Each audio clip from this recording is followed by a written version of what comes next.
La palabra iglesia sigue siendo confusa. La mayoría de las personas escuchan la palabra iglesia y se imaginan un lugar, ¿cierto? Un lugar. Las que tienen el concepto un poquito más escalado se imaginan un grupo de personas, pero afiliadas a una institución. Entonces, ¿cuál iglesia es? ¿Qué tipo de iglesia es? Pero siempre hay una imagen institucional. Entonces, la iglesia no es el lugar, pero es la institución. El logo, la organización, aunque digan que entienden que no es un lugar, pero relacionan la iglesia con una organización establecida.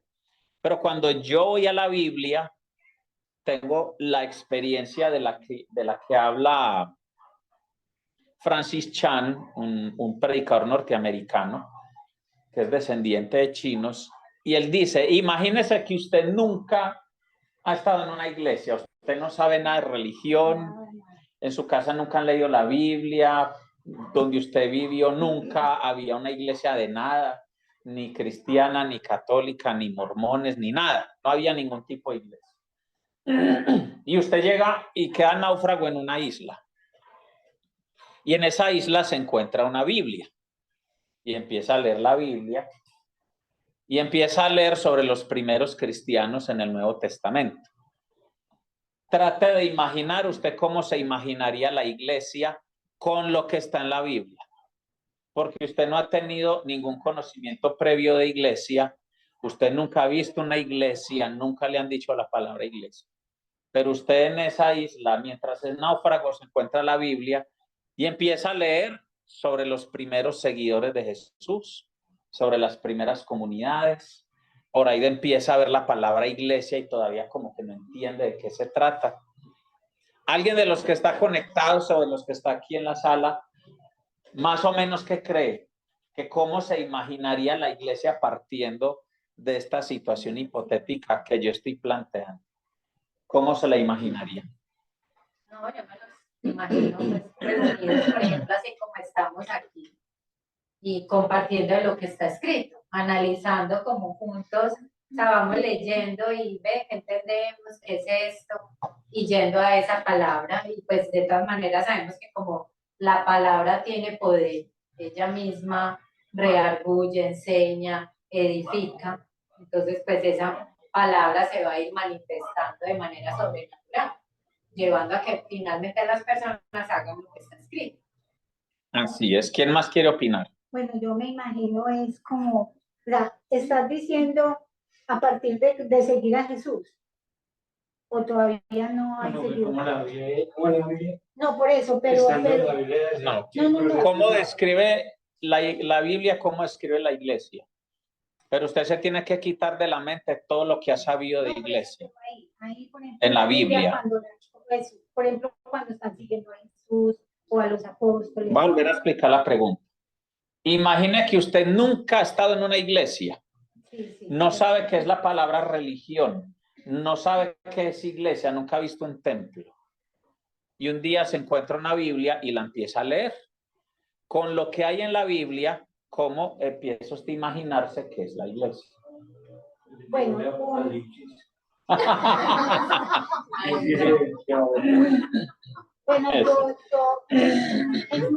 yo me imagino en una situación de esas, no un grupo exacto en determinado lugar, sino siempre como a ver cómo me hago entender. O sea, en un lugar, en el monte, en la montaña, así entre las piedras, entre eso. Entonces, como la gente, como el que predica, los que están escuchando y toda la cosa.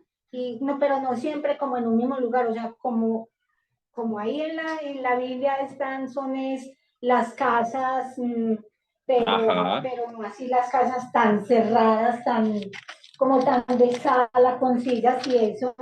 Entonces me imagino es grupos así, o sea, siempre no en un mismo lugar, o sea, de aquí para allá y extendiendo la palabra y llevándola como a pueblos, caminando, van allí, van allá. O sea, yo me imagino es así, o sea, no siempre ahí en el mismo punto, como decir un barrio o lo que sea, y ahí siempre, sino de lugar en lugar, mejor dicho, llevando la palabra, llevando el conocimiento de lugar en lugar, como quien dice, como los misioneros. ¿Y quién lleva el conocimiento? ¿Cómo? Excelente, vea este visitante tan piloso. Muy bien, Santi. Es como una familia. Sí. Familia. Que va creciendo. Sandra puso una- ¿Cuál era este versículo para ir dando una pista? En Colosenses 4, esta es una de esas cosas que si uno lee y nunca ha estado en una iglesia, uno pensaría, ve, qué interesante. Colosenses 4:15. Saludad a los hermanos que están en la Odisea. La Odisea es una ciudad. Como decir que dijeran La Estrella, en Envigado, en Sabaneta. Entonces aquí va uno viendo que la gente se identificaba en la iglesia por territorios. Entonces dice, saluden a los hermanos que están allá, en Sabaneta, en Medellín, en La Estrella, etcétera, que están en la Odisea, también a Ninfas y a la iglesia que está en su casa. Entonces también a Yanceli y la iglesia que está en su casa. También a Mauro y la iglesia que está en su casa. También a doña Nelly y la iglesia que está en su casa. Entonces, vemos que la iglesia en el Nuevo Testamento estaba clasificada como la iglesia de la ciudad, y parece charlando, pero Mauro dijo, pues si lee el Apocalipsis, queda choqueado. Apocalipsis nos da evidencia de que Dios ve la iglesia es por ciudad. Por eso están las cartas a las 7 iglesias. Dice la iglesia en Éfeso, la iglesia en la Odisea, la iglesia de Sardis, la iglesia de Filipos. La manera en que Cristo ve y nombra a la iglesia es por ciudad, por territorio. Y en los territorios tenemos las iglesias, que son las congregaciones locales en casas. Este es uno de los ejemplos que tenemos de las iglesias desarrollándose en casas. Hay gente que dice, no, es que eso era mientras tanto. Nosotros tenemos que ver que lo que Dios hizo en la palabra nunca fue mientras tanto. Lo que está en la palabra es lo que Dios puso. Hace días escuché una frase, no es que Dios me haya revelado eso, se lo escuché a un maestro bíblico. Después les voy a contar con detalle la historia de ese curso que estoy haciendo. Y él decía, hay que confrontar, hay que comparar la iglesia que experimentamos hoy día con la iglesia que Jesús dejó plasmada en su palabra. Es que la iglesia que él dejó plasmada en la palabra es el modelo que él dejó. Entonces esos que dicen que la iglesia fue así mientras tanto, eso no era mientras tanto. Es como decir que Cristo vino mientras tanto. ¿Mientras qué? No, él no vino mientras tanto. Él vino. Porque la palabra lo escribió mientras tanto. Eso no era mientras tanto. No, es que la gente se aprendía las escrituras mientras que salía impresa. Sí, ese mientras tanto duró 1500 años. Siga con ese mientras tanto. Estamos llenos de pensamientos de mientras tanto. No, es que el Señor hizo eso mientras tanto. No, la iglesia que vemos en el Nuevo Testamento no era la iglesia de mientras tanto. Era la iglesia como él la pensó y como él la ve. Si la iglesia hoy día fuera como la del Nuevo Testamento, todos los cristianos de una ciudad nos tendríamos identificados por ciudad. Y también sabríamos, sí, los que van a la casa de doña Nelly, los que van a la casa de Yanceli, los que van donde Ana Grey, los que se reúnen en un parque con Santiago, los que se reúnen en Buspin con Mauro. Pues la gente asociaría los pequeños grupos, pero sabrían que son los cristianos de esta ciudad o de esta otra ciudad, y el liderazgo espiritual estaba clasificado así. Entonces, ellos nombraban ancianos para las ciudades, un grupo de ancianos que lideraban todas las iglesias de la ciudad, y cada iglesia tenía una persona que lideraba ese grupo en esa casa. Y los apóstoles tenían una labor de pastorear a esos ancianos de las ciudades. Entonces, por eso note que Pablo solamente tiene cartas personales a Tito y Timoteo, pero de resto son cartas a ciudades, a los colosenses, a los filipenses, a los gálatas, a los efesios. ¿Se da cuenta? Son cartas a las ciudades, no la carta a los de Doña Nelly, a los de Maura, no. ¿Por qué? Porque es la iglesia de la ciudad la que tiene que ser edificada con eso. Entonces, los que recibían la carta hacían que esa enseñanza llegara al resto de congregaciones en las casas, y por eso en la carta a los colosenses, supongamos la carta a los de la estrella, ¿cómo se les dice? Siderenses.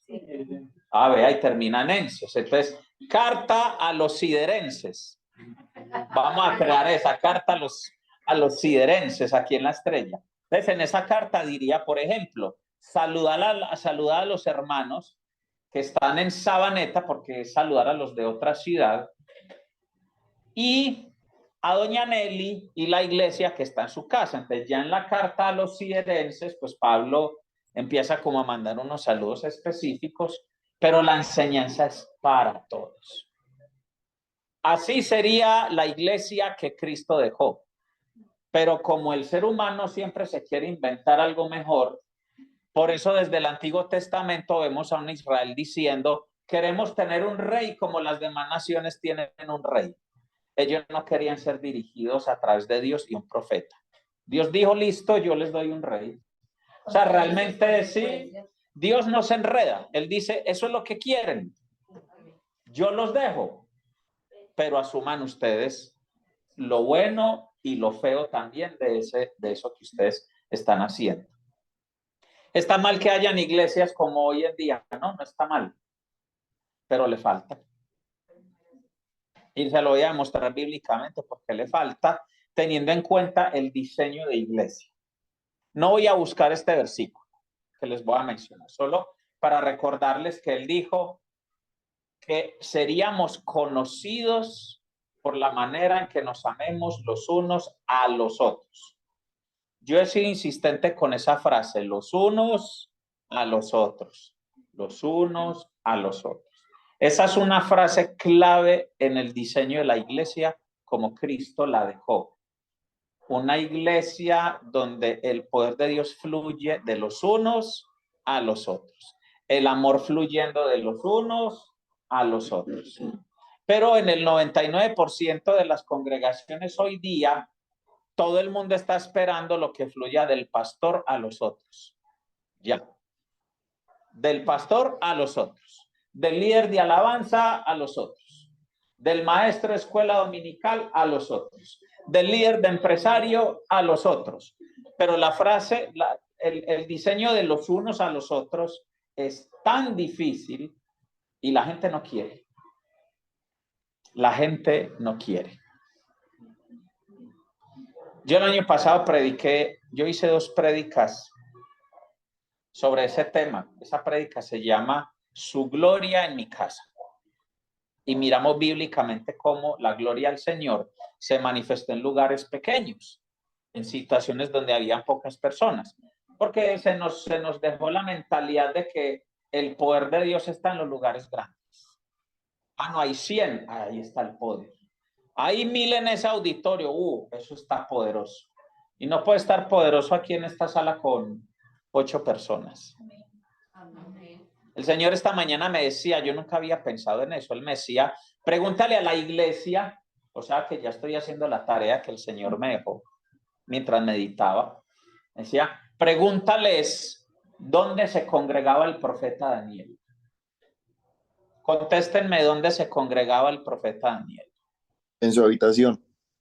En su habitación. Muy bien, Juanes. Él no iba a avivamiento donde se reúnen 10,000 en un servicio. De hecho, vivía en un tiempo de su pueblo que no había ni templo, ni siquiera tabernáculo, ni una carpita chiquita para que nadie fuera a hacer nada. Estaban cautivos en Babilonia. Entonces, ¿de dónde obtenía el profeta Daniel la gloria de Dios? de la intimidad de Él. ¿Y de dónde salió la gloria de Dios para sus tres amigos, los que llevaron al horno de fuego? Recuerde que los tres amigos de Daniel que trabajan en Babilonia los metieron al horno de fuego. ¿De dónde recibieron ellos la unción y el poder? ¿De cuál congregación?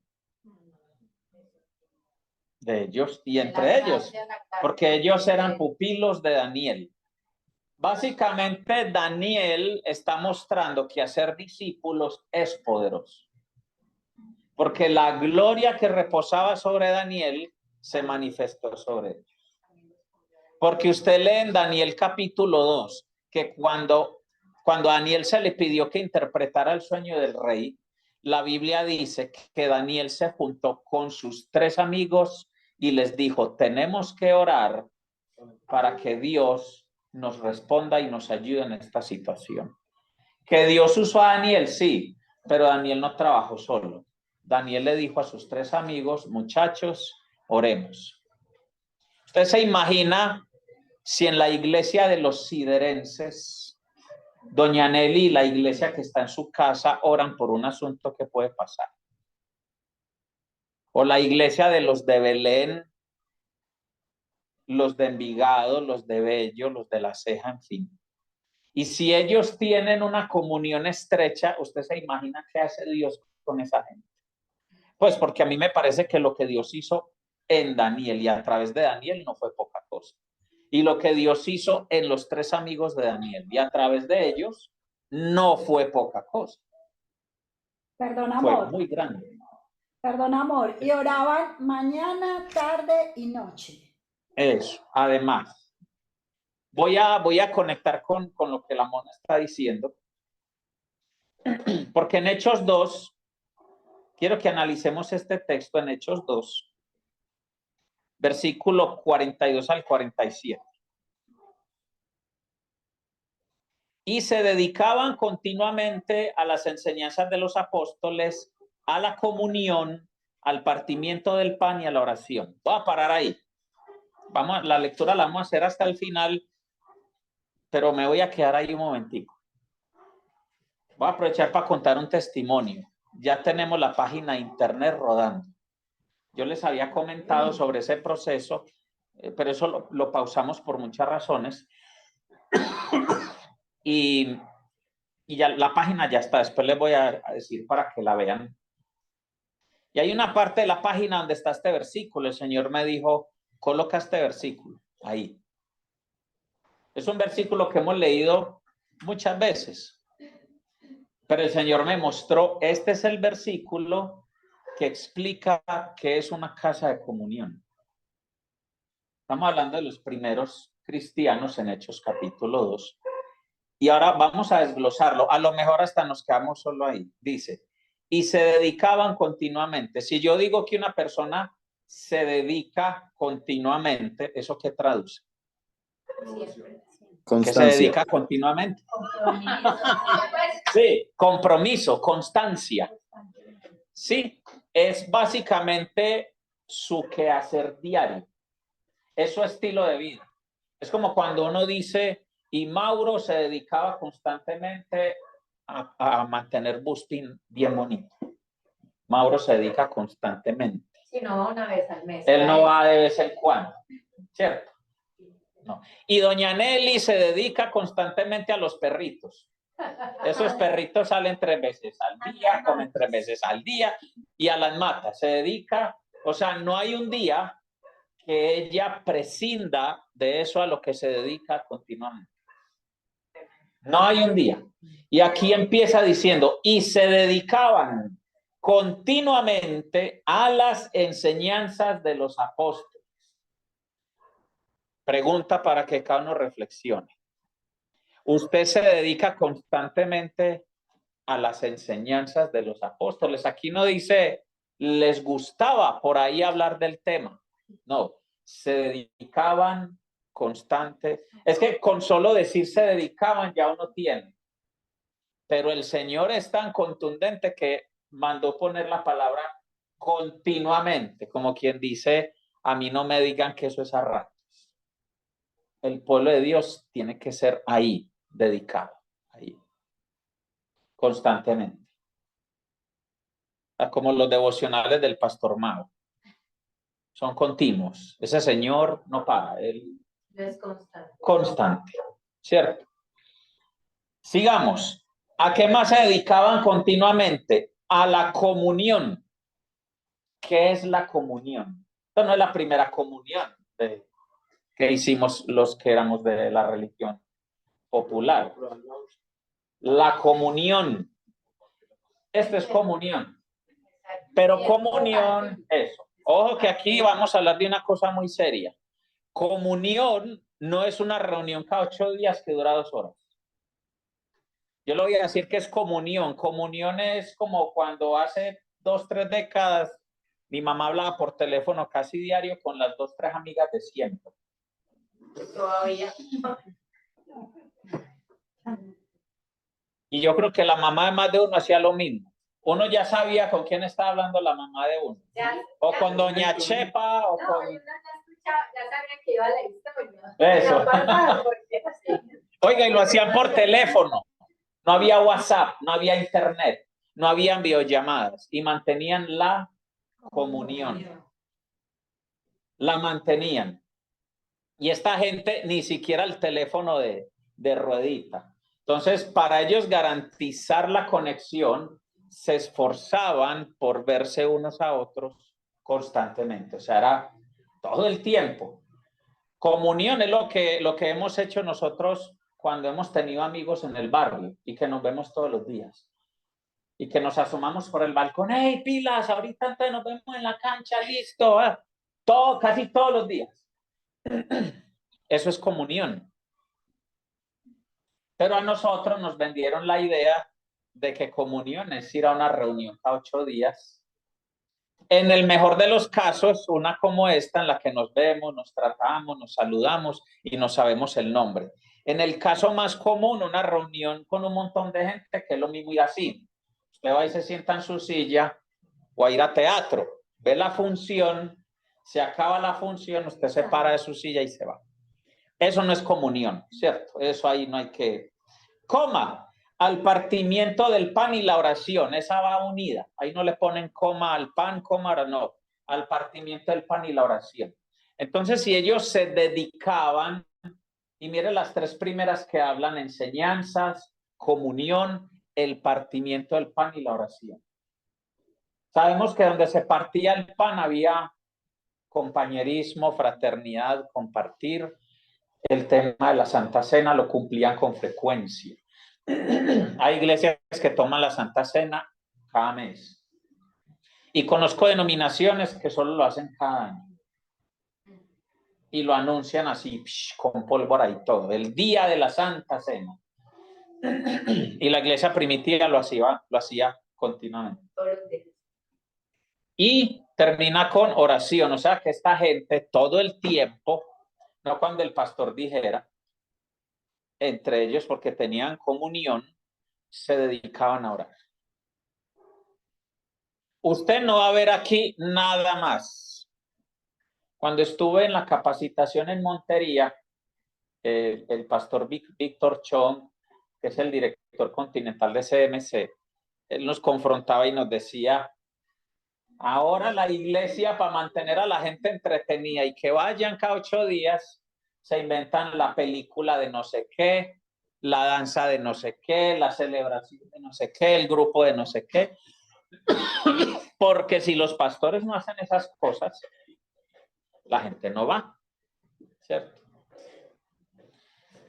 Entonces me gusta porque la Biblia, mire todo lo que la Biblia nos enseña en un solo versículo. De hecho, el versículo 41 dice, entonces los que habían recibido su palabra fueron bautizados y se añadieron aquel día como 3,000 almas. Pedro en una predicación impactó 3,000 almas. Y nosotros hoy día, cada 3,000 predicaciones, impactamos un alma.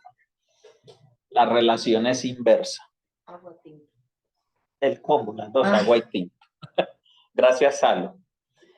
Amados, cuando uno lee Hechos de los Apóstoles, uno no sabe si ponerse a llorar o ponerse a orar de rodillas. Eso es la iglesia, lo que está ahí. Y nosotros tenemos que esforzarnos por parecernos siquiera un poco. No podemos ser iguales porque hay condiciones sociales, políticas, culturales que no permiten que lo hagamos de esa manera. Ahí es donde vamos a hacer, sigamos leyendo. Versículo 43 en adelante. Sobrevino temor a toda persona y muchos prodigios y señales eran hechas por los apóstoles. Verso 44. Todos los que habían creído estaban juntos y tenían todas las cosas en común. Vendían todas sus propiedades y sus bienes y los compartían con todos según la necesidad de cada uno. Día tras día, entonces vuelve e insiste, día tras día continuaban unánimes en el templo y partiendo el pan en los hogares, comían juntos con alegría y sencillez de corazón, alabando a Dios y hallando favor con todo el pueblo. O sea, la gente los conocía, los tenían identificados. Y el Señor añadía cada día al número de ellos los que iban siendo salvos. Voy a empezar aclarando una cosa que leímos que usted dirá, esto no me cuadra con lo que se está predicando. Dice en el verso 46, día tras día continuaban unánimes en el templo. ¿Cuál templo? ¿Quién sabe cuál templo? Recuerde que esta es la primera tanda de convertidos después de que Pedro predica en el Pentecostés, y esto sucedió 40 días después que Jesús resucitó. O sea, esto está fresco. No ha pasado ni un año desde que el Señor se fue. Entonces, ¿a cuál templo iban? Cuando se reunían así a la casa o afuera. No, porque dice, y partiendo el pan en los hogares. Pero está bien, algunos han analizado eso, pero hay una respuesta históricamente específica. A ver, Hadasa, usted que es tan pilosa con el estudio de las raíces. Pastor, en el lugar que se reunieron cuando estuvieron todos unánimes, ¿ese lugar? Ya esta es la Biblia de las Américas. El templo de Jerusalén. Acordémonos que los primeros cristianos emergieron de Jerusalén. ¿Por qué sé yo que se refiere a ese templo? Porque en Jerusalén ocurrió la manifestación del Espíritu Santo durante Pentecostés, y después de que todos estaban tan amañados y acomodados en Jerusalén, es en Hechos capítulo 8 que el Señor los dispersa. Y dice que los dispersó a Judea, a Samaria y más allá. Entonces, estos primeros cristianos, ahora, segundo punto importante, no olvidemos que los primeros cristianos todos eran judíos. Todos eran judíos. Y no hay un solo versículo que diga que se les prohibió seguir siendo judíos. Esa es otra cosa que está en nuestra estructura mental que hay que quitarla. No había problema para los primeros cristianos en que siguieran siendo judíos. Finalmente, el Mesías era judío. Y ese Mesías judío dijo, yo no vine a quitar la ley. De hecho, no se moverá ni una tilde de la palabra. Todo pasará, mas su palabra no pasará. O sea, Jesús fue claro. Lo que Jesús vino a hacer fue a abrir los ojos de los judíos, pero no a prohibirles que fueran judíos. Entonces, los primeros cristianos eran judíos y ellos iban al templo. ¿Por qué tenían que pasar del templo a los hogares? Porque en el templo no se predicaba ni se hacía nada del Espíritu conforme ellos ya lo sabían hacer. Iban al templo porque eran judíos. En el templo, los judíos, no sé si hoy día lo hagan en las sinagogas y las comunidades judías, pero estaban lo que se llama la hora de la oración. Había una a las 9 de la mañana y había otra a las 3 de la tarde. Eso viene desde el Antiguo Testamento. Entonces ellos eran piadosos y ellos lo seguían haciendo. Cuando usted está leyendo Hechos capítulo 3, dice que Pedro y Juan estaban en el templo a la hora de la oración. O sea, que Pedro y Juan iban al templo a orar. O sea, ellos siguieron siendo judíos.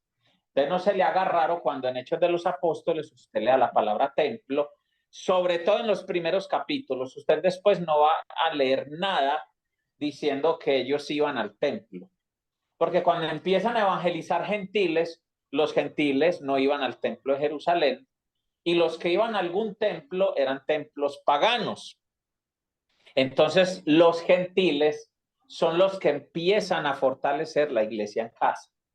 Porque para el gentil no hay un sistema de templo. No lo hay. Además que Pedro claramente, qué bueno si yo me acordara dónde está ese versículo, porque creo que está en Hechos 2, cuando Pedro está predicando, Pedro menciona precisamente que Dios no habita en templos hechos por manos humanas. O sea, es una cosa que Pedro claramente predica y facilita la expansión de la iglesia. Si la iglesia se queda enfocada en el templo, la iglesia del Señor no crece. Trate de imaginarse eso. Si ellos se enfocan en el templo, entonces los que ya iban al templo, que eran judíos, simplemente siguen yendo. Por eso Dios tiene que hacer toda la estrategia de llamar a un hombre como Pablo y enviarlo a los gentiles. Y a un hombre como Pedro, que se iba a quedar guardando a los judíos, le tiene que mostrar la razón por la cual viene un Pablo. Y lo hace en la conversión de los gentiles de la casa de Cornelio. Otro ejemplo de que la gloria de Dios no espera que sea en el templo, es en una casa. Cornelio con los invitados de él, Pedro empieza a predicar y el Espíritu Santo llena a todos los que estaban en la casa y empiezan a orar en lenguas. Eso no sucedió en el templo, sucedió en una casa. Es más, la manifestación del Pentecostés no sucedió en el templo, para que lo tengan claro. Sucedió en el aposento alto, que era una casa. Y era un lugar que los primeros cristianos usaban ya para reunirse. Y donde dice que unánimes estaban esperando la manifestación de la promesa que Jesús hizo en Hechos 1:8. Esta explicación es bueno que la tengan porque en nuestro sistema de iglesia en casa, nosotros nos vamos a encontrar con hermanos en Cristo muy queridos, verdaderos hijos de Dios, pero que todavía tienen esquemas mentales. Ellos van a querer decirnos a nosotros que estamos haciendo algo que es mientras tanto, o que estamos haciendo algo incompleto. Y debemos tener claro a la luz de la Biblia que nosotros no estamos en un mientras tanto. Estamos experimentando o buscando experimentar la iglesia como Jesús la dejó y como Jesús la pensó. Esta es la iglesia que resiste cualquier cosa. Esta es la iglesia que resiste una pandemia. Esta es la iglesia que resiste una persecución. Si usted se va ahorita en algunos lugares de Estados Unidos, sucedió en Canadá y en el Medio Oriente y en África, sucede así en la India, a lo primero que le tiran piedras a los templos. A los templos. Pero una iglesia en este sistema es una iglesia que se mueve en la ciudad, se expande más rápido y los paganos y los inconversos y los enemigos no nos ven como iglesia. O sea, no nos ven con ojos de estigma religioso. Nos ven como, sí, esos son unos poquitos ahí que se reúnen. Pero estos poquitos aquí que nos reunimos, podemos ser como Daniel y sus 3 amigos. O sea, movemos más poder que una bola de gente en un templo grande. Que generalmente así es. Porque en pandemia se cerraron tantas iglesias, pero del todo. No hablo del cierre temporal. Uno, porque no busca las estadísticas, pero iglesias de templo, de salón grande, dejaron de funcionar forever. Ya, no existen. ¿Por qué? Porque no había un doliente. Porque como no está el salón donde yo voy y no está el predicador que me gusta escuchar, ahí ya no hay nada. Entonces la gente buscó escape para otro lado. Otros ni volvieron. Pero la iglesia que es consciente, cada persona que es la iglesia, Esas fueron las iglesias que predominaron. O las iglesias que tenían grupos fuertes. Esos grupos entre ellos se fortalecieron y cuando todo se pudo volver a abrir, esos grupos volvieron al salón. Pero la fuerza estaba en los grupos. La fuerza no estaba en la multitud, ¿cierto? Esto es muy interesante. Voy a leer el versículo 44 porque hay una cosa que uno dirá, sí, pues eso hoy día no se puede. Todos los que habían creído estaban juntos y tenían todas las cosas en común. Eso habla de comunión. Independiente de que hoy día nosotros no vamos a vender nuestras cosas para tener todo en común y no vamos a hacerlo el versículo 45, vendían todas sus propiedades y sus bienes y las compartían con todos según la necesidad de cada uno.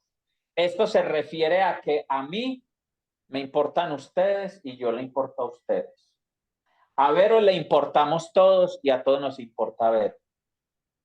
A Mauro le importamos todos y a todos nos importa Mauro. Y así sucesivamente. Eso solo sucede en una iglesia como esta. Aquí en Sembradores, entre los sembradores hemos pagado cuentas de servicio, hemos comprado mercados, hemos pagado taxis, hemos hecho un montón de cosas y que muchos de ustedes no saben ni siquiera. Pero también muchos de ustedes lo saben porque han contribuido. Yo también lo puedo decir, puedo dar testimonio de cómo se manejaron conmigo. Eso, por ejemplo, en la situación de mi mamá. Eso fue impresionante, no solo en la clínica, en la casa, los perritos, o sea, he aquí la dama que estuvo presente conmigo mucho rato. Eso. Entonces, amados, Dios no se equivoca.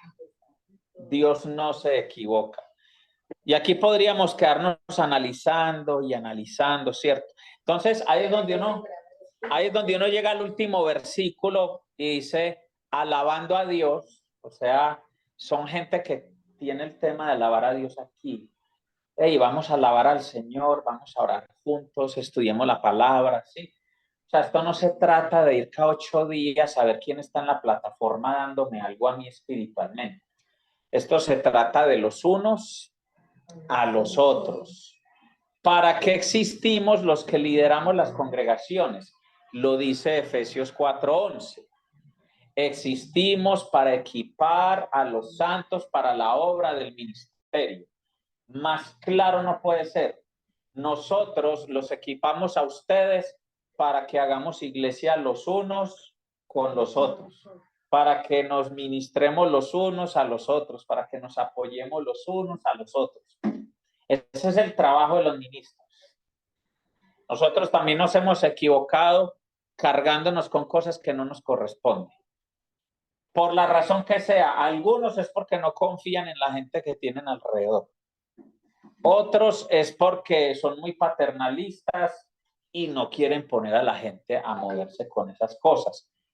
Hay muchas razones. Independiente de lo que sea, también los ministros tenemos que confiar en lo que dice acá. Si aquí dice que los tenemos que preparar para la obra del ministerio, es porque tenemos que soltar cosas, ¿cierto? Y es un esfuerzo mutuo. Entonces, nosotros, mi esposa y yo queremos soltar cosas, pero también estamos esperando a ver quiénes están dispuestos a recibirlas. Porque no queremos hacer lo que alguna vez nos hicieron en el pasado, que nos entregaban cosas y uno por respeto a la autoridad espiritual, por aprecio, por honra, no decía, ah, sí, claro, yo dirijo ese grupo, o sí, claro, yo hago esa tarea ministerial, y uno en el fondo no, yo en qué chicharrón me metí. Y algunas veces nos iba bien y otras veces no nos iba bien. Pero es mutuo. Queremos entregar cosas, pero también necesitamos ver quiénes están dispuestos. Incluso Dios lo hizo. Usted por eso ve frases en la Biblia como, he aquí tu siervo que te escucha. ¿Sí? Aquí estoy, envíame a mí. O sea, eso tiene que existir. Hay un llamado, pero tiene que haber una respuesta del otro lado.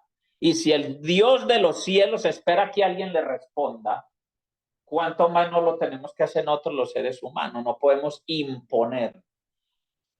Yo puedo venir con una voz profética, puedo venir con una convicción en mi espíritu de que Yanceli tiene que predicar en la Comuna 13, pero yo no la puedo obligar. Yo le suelto la palabra, oro por ella, pero si ella no se la cree, yo ya no puedo hacer nada más. Es un ejemplo, Yance, tranquila usted.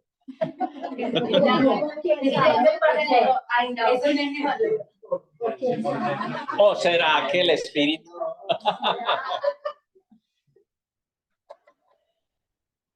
Este tema es muy interesante. Y miren, así es sencillo. Los unos a los otros. Entonces, vuelvo a algo que estaba diciendo al principio que se me embolató. ¿Cuál fue el experimento que hice? Yo hice un experimento y pregunté, ¿quién quiere compartir algo que haya aprendido de la palabra de Dios esta semana? Entiendo la reacción. La reacción fue todo el mundo echando cabeza que compartir. ¿Por qué, amados? Porque nadie está preparado para compartir lo que Dios le da de lunes a viernes, a sábado y a domingo. Y Dios todo el día nos está dando aquí en la palabra. O sea, si usted es un cristiano de verdad, usted usa la Biblia. Entonces, Dios todos los días nos da algo y uno dice, ¿por qué en un día como hoy nos costó trabajo levantar la mano rápidamente y decir, listo, yo voy a compartir esta palabra? Pero todos se quedaron pensando como, sí. Grace salvó la patria con un testimonio. Un testimonio muy interesante. Lo que pasa es que como todo, por lo menos diario uno recibe. Ajá. Yo, por ejemplo, es una que comparto. Sí, yo por eso le dije a mi mamá, usted que todos los días manda por WhatsApp versículos. Ay, ¿cómo así? Yo quiero... Feliz día de Entonces yo, pero como que de todas las semanas que puedo decir que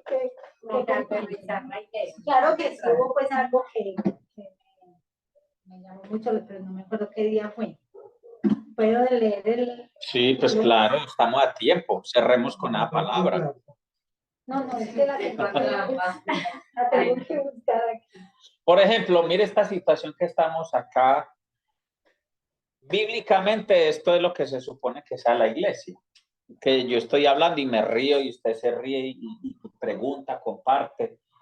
Toda esa solemnidad y todo ese ceremonialismo que se usa hoy día en las iglesias, eso viene del espíritu religioso que imperaba en la antigüedad. Y se pone barreras, ¿no? ¿Cómo? Se pone barreras. Pone muchas barreras, muchas. Y esa es una estrategia del diablo para que la iglesia no sea fluida.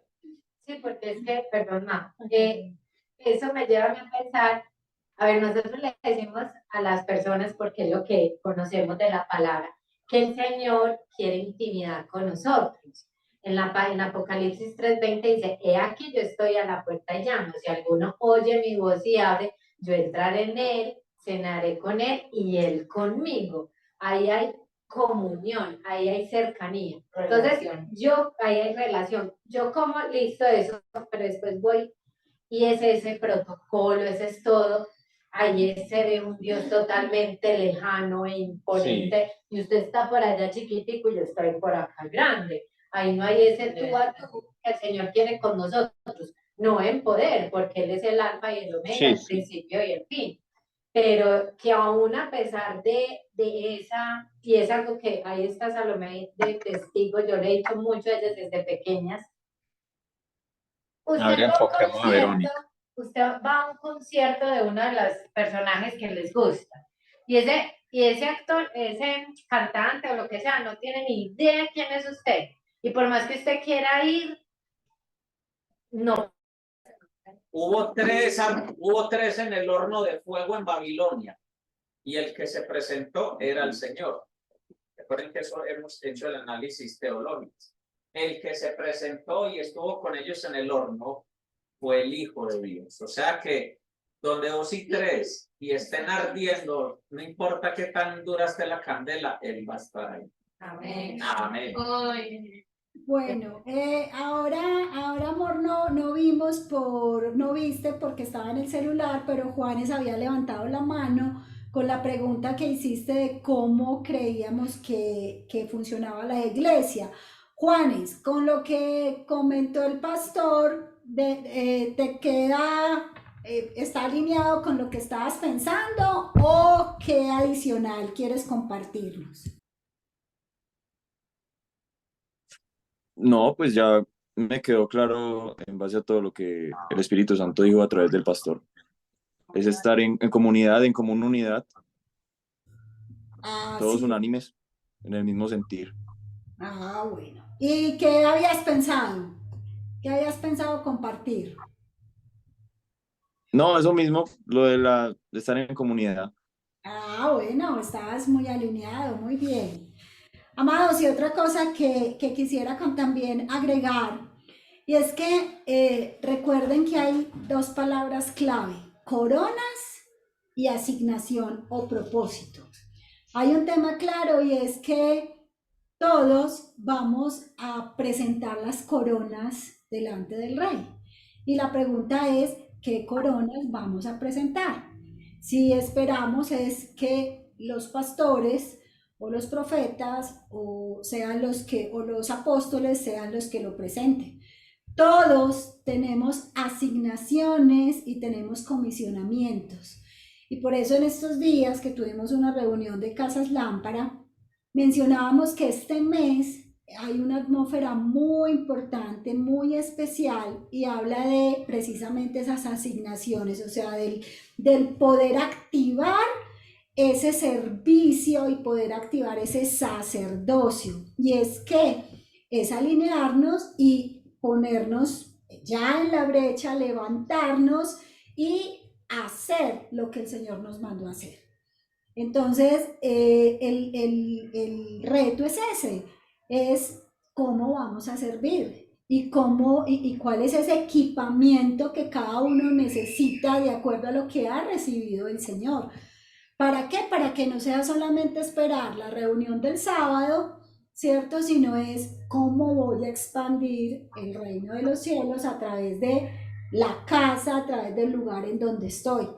Pero sí es tiempo de levantarnos y sí es tiempo de decirle al Señor claramente y preguntarle, Señor, ¿qué tienes para mí en este tiempo? Porque yo no quiero llegar cuando me llames cara a cara, frente a frente, y que yo no tenga que decirte, mira, aquí te entrego, cuáles son las coronas, tú tenías todo esto para que yo te las pudiera ofrecer, pero me quedé sentada esperando la reunión de cada sábado o que me llegara un devocional en semana, sino cuál es eso que hemos venido recibiendo de parte del Señor, porque todo, miren que Daniel oraba mañana, tarde y noche y fue equipado para cumplir el rol y para cumplir esa asignación que tenía precisamente para esa conversión de ese rey, porque Nabucodonosor finalmente al fin de todo el tema